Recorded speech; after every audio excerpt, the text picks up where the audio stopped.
Good morning, everybody. Welcome to our webinar today about compressed air benchmarking.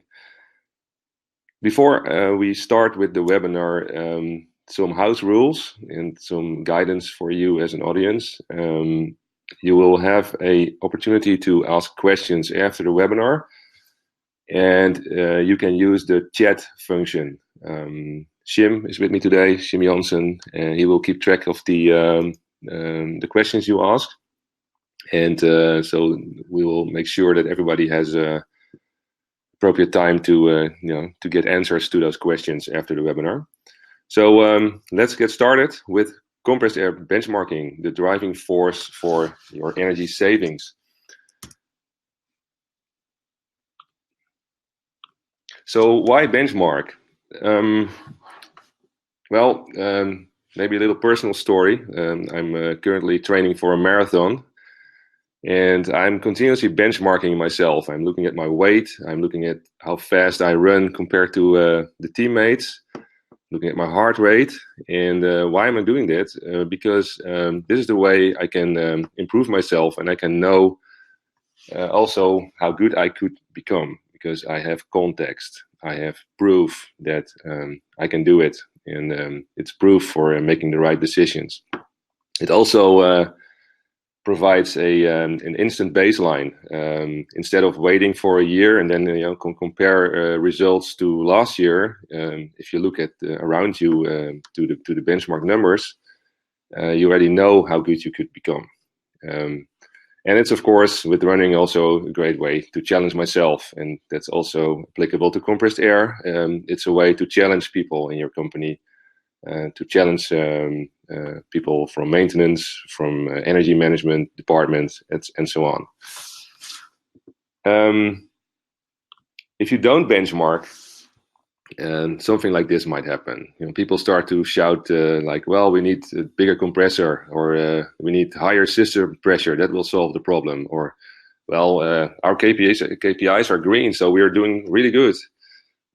We need blue aluminum pipes or gray aluminum pipes or whatever color aluminum pipes. Our system is the best in class. So all nice statements, but if you can compare them to the real facts, you might find out that you actually need a flow meter, or you need something else, to solve the problem, and you can sort of get unbiased decisions, and you can get more objective decisions instead of listening to what might be just a good idea. Also, if you have a benchmark, you can compare yourself to others. So you can compare, for example, yourself to competition who might produce already the same product with 10% less energy costs. And again, it's a motivational tool. If they can do it, you can do it too. There are some pitfalls, though, to be aware of.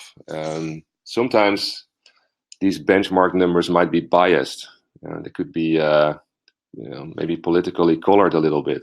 We all remember what happened to the cars, with Dieselgate. So sometimes things are a little bit subjective. So it's important always to keep on asking questions. Is this number really what it is? Or check maybe another resource, check another source of information to make sure that that everything is unbiased and objective. For compressed air is a utility which is present in nearly any production plant globally, and it accounts for sometimes up to 5% of global electricity consumption. In a typical company, it can be sometimes up to 30% of the electricity bill. And remember, compressed air is very expensive. It can be up to 10 times more the cost of equivalent electricity. So it's really something you should take care about, and it's also a very easy thing to save money on. There's always low-hanging fruit in compressed air systems, like the leakages or misapplication of compressed air, blowing off equipment, stuff like that. So Where does it all go, this compressed air? It starts with electricity, and then about 85% of that electric power is converted into heat, which is sometimes useful, if you are living in a cold area, or if you have a process that might use that heat.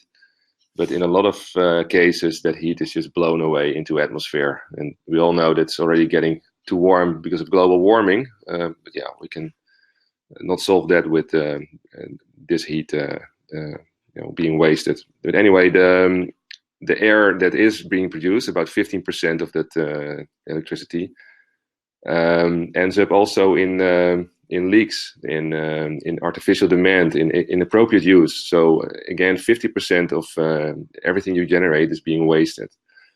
So there's a lot of savings opportunity there. So how you can save? By reducing the artificial demand, inappropriate uses of compressed air, leakages. You can also look at the overall system design, optimize control, eliminate pressure losses, reduce the pressure. Look at receiver sizes, maybe add some receivers downstream to get rid of the peaks in demand.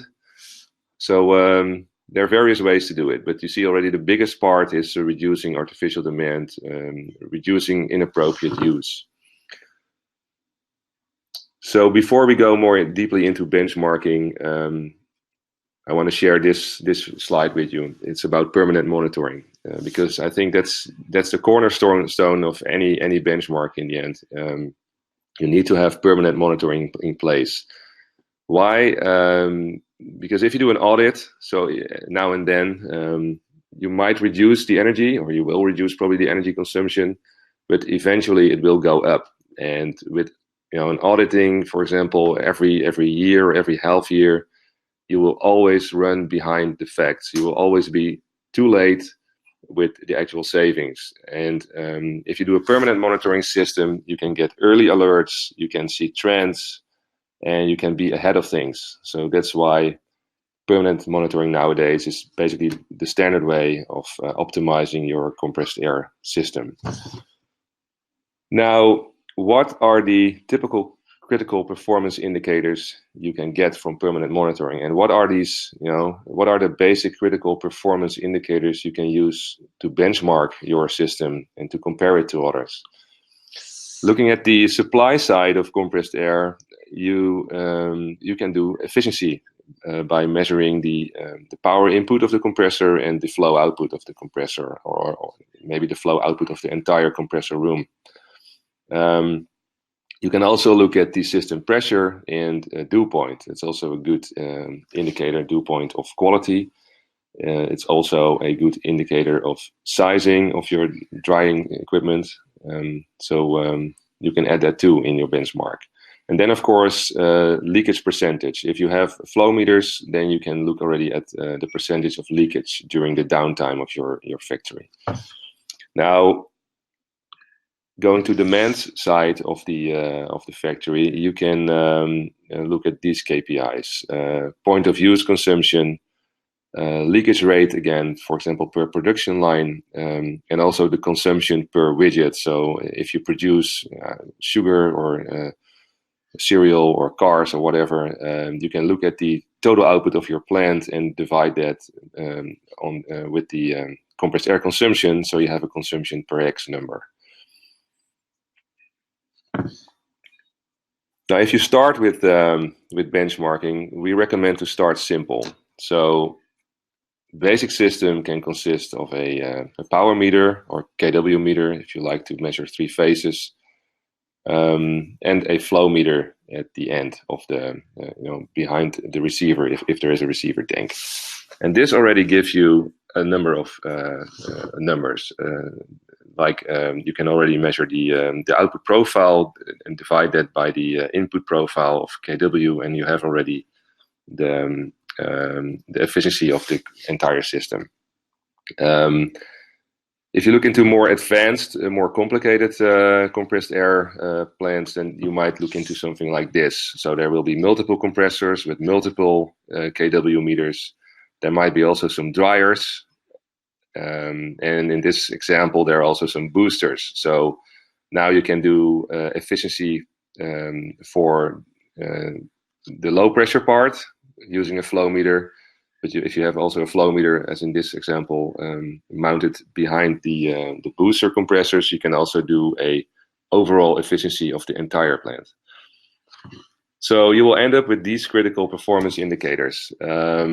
Efficiency, you can do leakage ratio, you can look at average pressure, and of course you can look at your annual electricity bill for compressed air.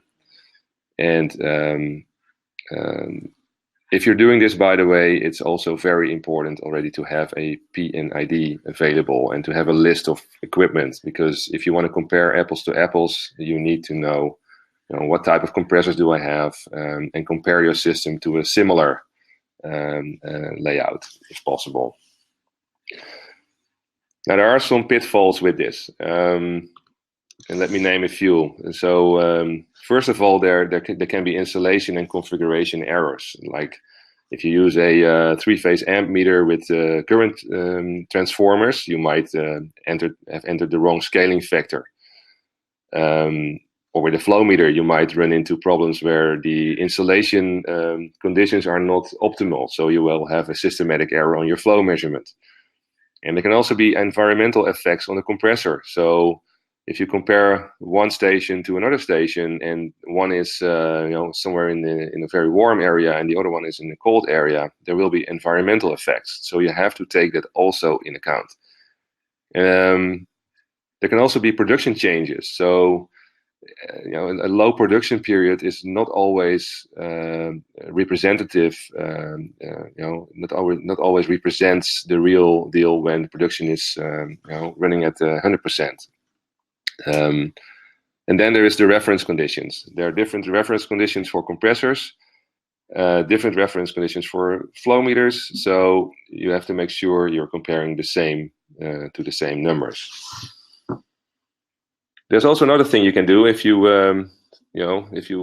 enter a plant which thinks about benchmarking, and that's basically walk around and take a look at the compressed air rooms, and perhaps you will find something like this, like a condensate management system which needs some attention. Or if you look at the production area, you might find something like this, a homemade air broom. So in those cases, you might not even think about benchmarking in the first place, but you better start fixing some things before you invest in any measurement equipment. Especially with this example of this slide here, where you have this very poor condensate management, you might have also water in the pipes, and if you have too much water in the pipes, this might damage your dew point sensor, and this could also eventually damage your flow measurement equipment. Not even think about the piping itself, which might corrode more than you want. So back to the benchmark process. It basically is a three-step process. Collect data, compare it, and make well-found decisions. So collect data, you can do that manually, although that's kind of old school. So it's better to have a permanent monitoring system nowadays in place. Then if you have some data available, you can compare it. You can compare it to similar sites, compare it to last year or last season, or you can compare it to theoretical numbers. And then it's time to make well-found decisions, what to do. Maybe implement some best practices, or start to prioritize investments you have to do in new drains or new piping or a compressor controller. So let's look into comparison of data. So how can you do that? You can do it externally with other sites. Ask your compressor service company. Maybe they have similar plans, similar clients. You can call them and ask, hey, how good is your number?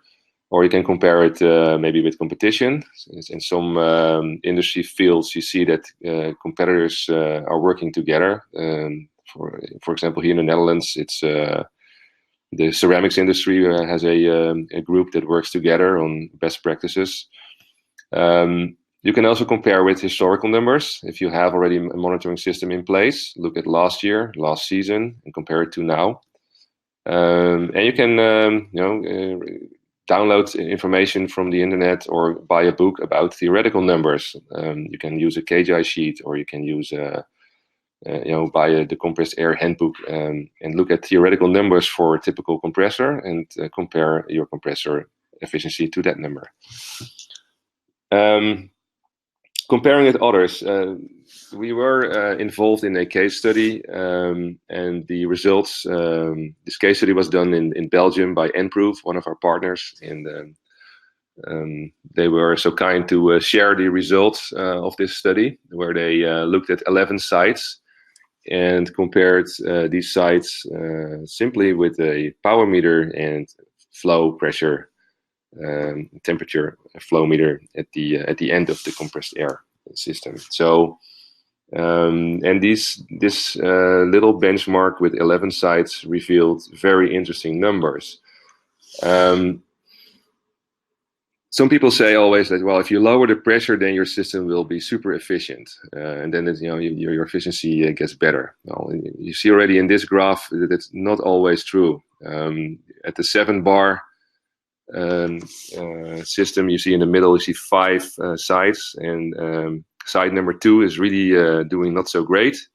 But you see that the higher pressure system at 9 point something bar is doing actually better than this site number 2. So it's not always directly true that lowering the pressure will solve all your problems, because there might be something else going on. What you also can see, based upon this data, there is a strong correlation between the efficiency and the savings potential. So keep a close eye on site 1B, which is most efficient in this case. And let me show you the next graph, and you will see that 1B, most efficient site, cannot save anymore. Well, pretty obvious, right? Because they are already super efficient.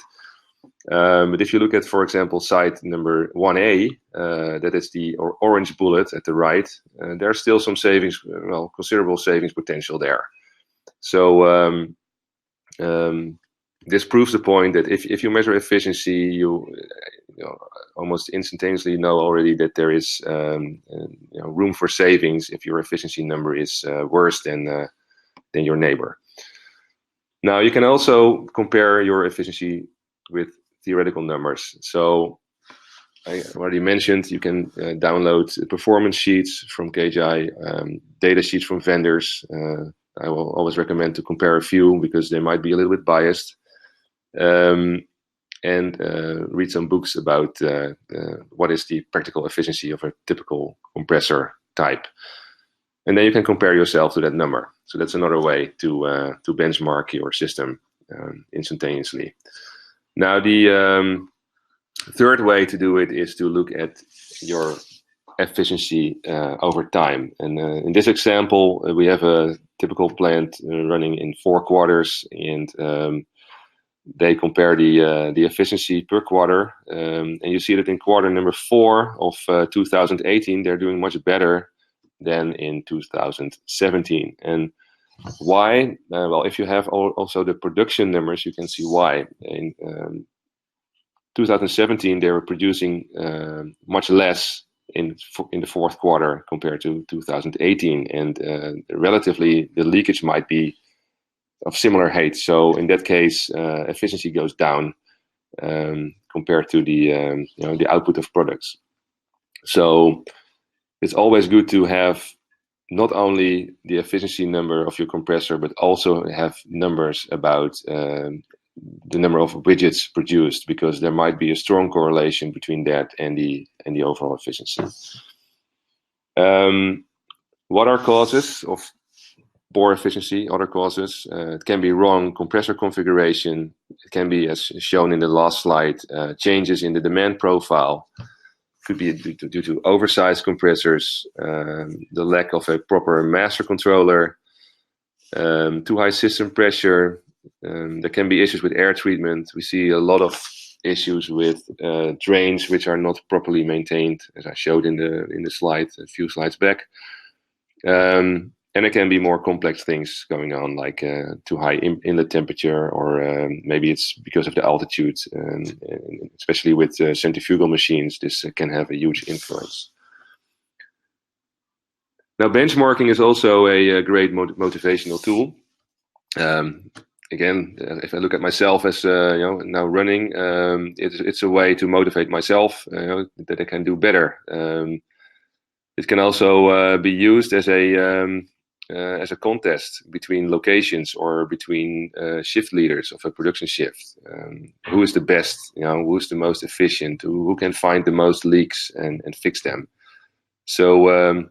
And also, if you have multiple plants of similar activity, like in the glass industry, you see that there's a lot of similar plants worldwide. So you can start to compare those and award a prize for the site that's doing the best in terms of efficiency.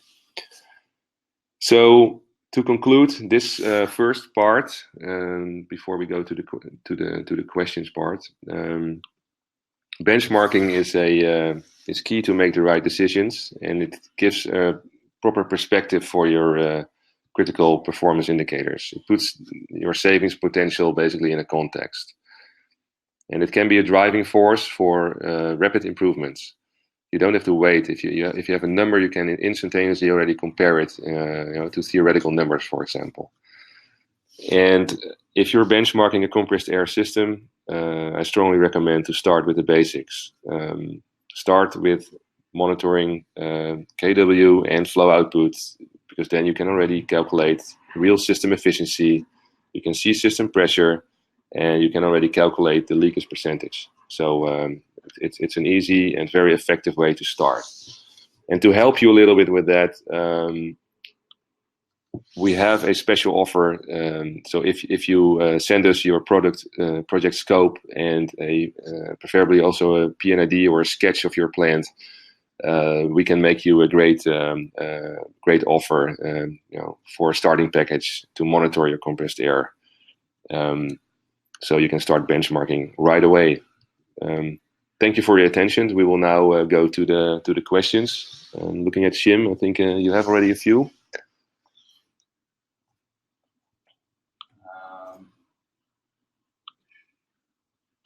Yeah, we would have one question from the audience. Is there an average range in the specific energy numbers that show you if you're doing good or bad? So the question is, okay, if there is an effective range in the efficiency numbers? Correct. Yeah, okay, so yes, there is, but it depends on the type of compressor. So if you look at screw compressors, there is a number. So the magic number is around between 7 and 8 kilowatt per cubic meter per minute. But if you look at centrifugal machines, they will run better. Or if you look at piston compressors, they can run a little bit better than that. So there are various numbers available. You can also look at again at the KPI website. There you can download some data sheets where they give provide these rule of thumb numbers. Okay, thanks. Another question from the audience is, you mentioned the leakage ratio as a possible KPI. How would you actually measure that? Yeah, so how to measure the leakage ratio and use it as a KPI?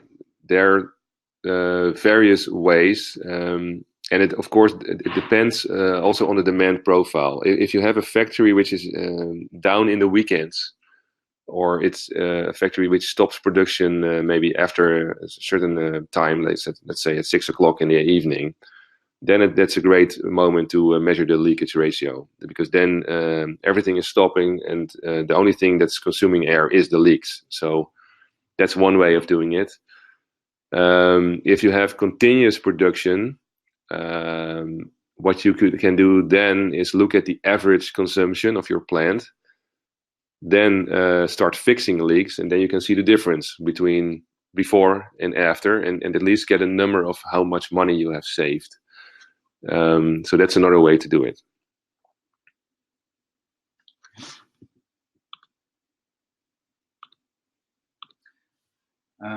There is another question from the audience. How long should we collect the data before we are able to make some sense of our system, of our compressed air system? That's also a good one. So how long do you have to measure the data before you can come to any decisions? Well, it's very important that you monitor for a period that is representing, the real deal. So it doesn't really make sense, for example, to measure the demand profile maybe during Christmas break or something like that, or summer break. So you have to be in contact with your client. Like, is this week a normal production week? Because if there's a machine broken or something else, it might be an abnormal production week, and it's not a good representing the normal consumption profile. And that of course is if you do a short audit. If you do permanent monitoring, it's you don't have to worry about that. You just measure long enough, and you will soon find out what is normal and what's not. So that's why permanent monitoring is so great, because then you catch them all, and you can always find the right period to compare. Okay, thank you. Another question coming from the audience. In the example of the benchmarking exercise of the 11 sites by our Belgian partner, how was the savings potential actually evaluated? Was it done by comparing the measured KPI values or doing actually an audit on site? Yeah, this was done in combination. So it's by looking at these theoretical savings numbers, okay, if you do now, if you now have board efficiency like number 2, but you can reach the number 7 level, then you can of course calculate a percentage of savings based on that. But these sites were also interviewed and visited, and then of course you can find out that it's, for example, very hard to do a certain to take a certain measure.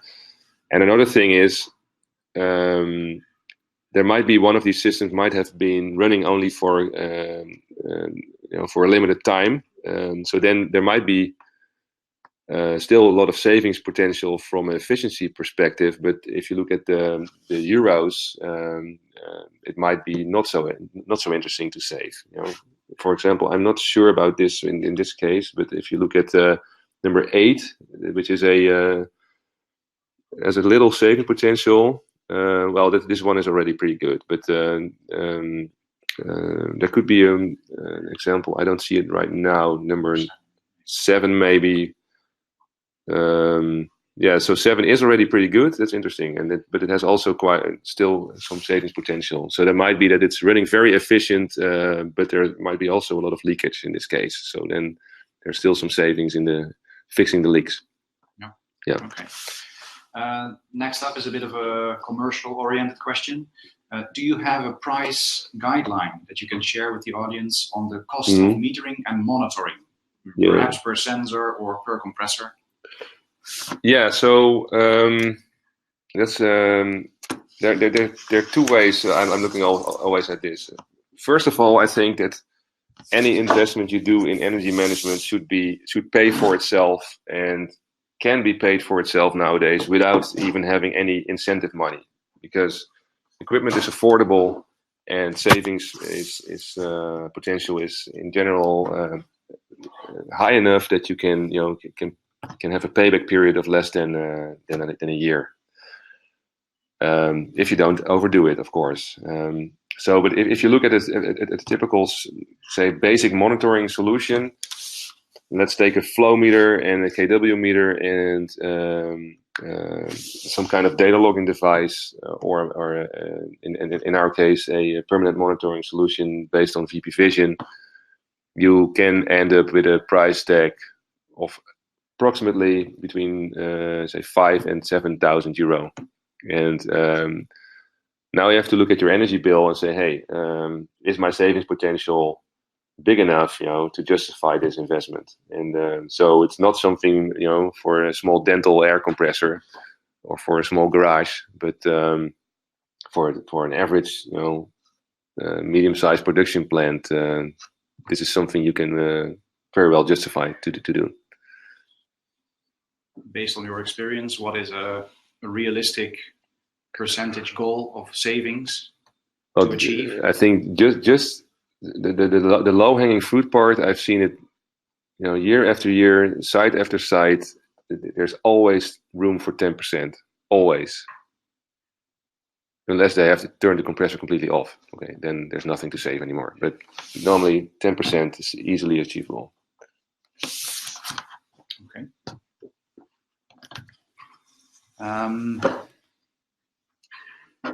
think we have no more questions from the audience. Okay. Is that correct, audience? Are there no more questions? There are still people online we see, so now is the chance to ask your question. If anything pops up later on, you can always drop us a mail. Also, there might be some latecomers to this conference call. I'm not sure, but the whole session has been recorded, so you can always look it back and share it with some other colleagues. That also answers the question of Mr. Benke now, asking, do we get the presentation material? Yes, you get it in video format. And we can also share you the slide deck if you want to, take a closer look or share it in another way with your colleagues.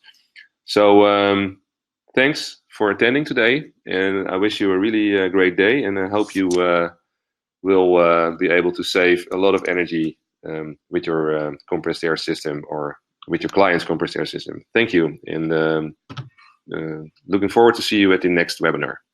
Thanks.